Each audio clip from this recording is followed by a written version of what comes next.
খাদিজাও তো মহিলা, আপনাকে খাদিজার মতো মনে করি।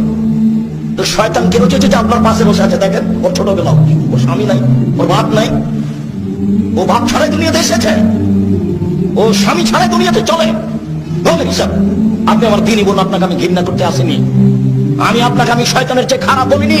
তো আপনার পাশে একজন মহিলা বসে আছে, আপনি দেখেন তার পেট দেখা যায়, তার পেট দেখা যায়, তার অঙ্গ প্রত্যঙ্গ দেখা যায়, ও কি মনে করে? আর ভাব নাই নাকি?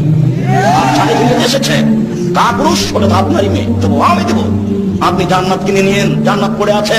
মুহাম্মদ সাল্লাল্লাহু আলাইহি ওয়াসাল্লাম বলেছেন 3 শ্রেণীর মানুষ জান্নাতে যাবে না, তার মধ্যে আপনি আছেন। মুহাম্মদ সাল্লাল্লাহু আলাইহি ওয়াসাল্লাম বলেছেন 3 শ্রেণীর মানুষ কখনো জান্নাতে যাবে না, তার মধ্যে আপনি একজন। আপনি হচ্ছেন দায়ুস, ওই মেয়ে আপনার। আপনি হচ্ছেন স্বামী, ওই বই আপনার। যার পেট দেখা যায়, যার পেট দেখা যায়, যার হাত দেখা যায়, যার মাথার চুল দেখা যায়, এখনো বসে আপনার মেয়ে প্যান্ট পরে এখন বসে আছে। কাপুরুষ কি দেখাচ্ছেন আপনি? কষ্ট লাগে, ব্যথা লাগে? ব্যথা লাগে কেন? আপনাকে আমি মুসলমান মনে করছি, বলছি। আপনাকে আমি হিন্দু মনে করিনি, আপনাকে আমি ইহুদি মনে করিনি, আপনাকে আমি খ্রিস্টান মনে করিনি, আপনাকে আমি মুসলমান বলেই মনে করছি। আপনি কাপুরুষ, কাপুরুষ। আপনার বিবাহ করা ঠিক হয়নি, আপনার বিবাহ করা ঠিক হয়নি, আপনার বাপ হওয়া ঠিক হয়নি। আপনার বাপ আপনার বিবাহ দিয়েছে, বইয়ের কাছে চলে গেছেন, চাই ছেলে মেয়ে, এর নাম বাপ নয়, ক্ষমতার নাম বাপ, এই চলে তার নাম ক্ষমতা। যেভাবে ঘুরে বসে ভাবে চলে তার নাম ক্ষমতা।